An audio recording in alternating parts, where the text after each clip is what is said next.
Autre attente en vue de cette visite, la mise en place de référents LGBT dans les commissariats et les brigades, comme c'est déjà le cas dans l'Hexagone, afin de lutter efficacement contre les agressions homophobes, mais aussi le maintien de la défiscalisation.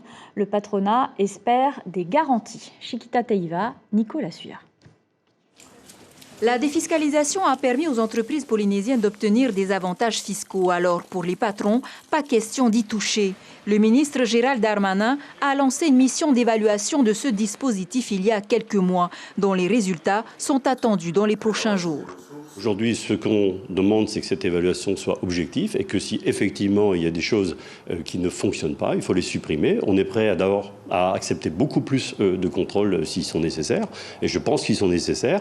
Donc on se prête complètement à l'exercice. Ce qu'on veut, c'est qu'il en sorte quelque chose d'efficace et de rapide, et surtout ne pas revenir sur les bons côtés de ce dispositif, et en particulier sur ce que ça a permis en termes de croissance économique dans le secteur du tourisme et dans l'industrie en Polynésie française. Autre inquiétude du MEDEF, l'inscription au registre du commerce. Les délais d'attente pour la modification ou l'obtention d'un extrait KBIS restent interminables. On est extrêmement inquiet. Donc on veut que le ministre nous rassure sur les moyens qui ont été mis, sur les délais qui se sont fixés et sur à quelle vitesse ils ont l'intention de le transférer au pays, sachant qu'au même moment, on a les problèmes d'élection, comme vous le savez, à la Chambre de commerce, qui ne vont pas arranger les choses. Ça, c'est une certitude. Mais en tout cas, du côté de l'État, se sont engagés à mettre des moyens. Il faut aujourd'hui que ça soit concret.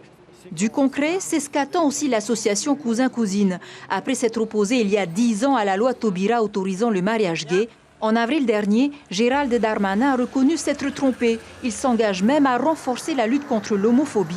La Polynésie contre 4 agressions depuis le début de l'année, c'est déjà trop.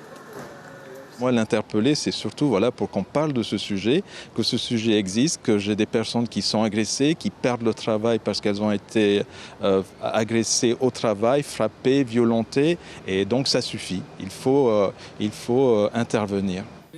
Le ministre s'est donné 1 an pour installer un référent LGBT partout dans les services de police. Un policier ou un gendarme spécialisé chargé de conseiller ses collègues. L'information en continu sur Polynésie la première, Internet et réseaux sociaux.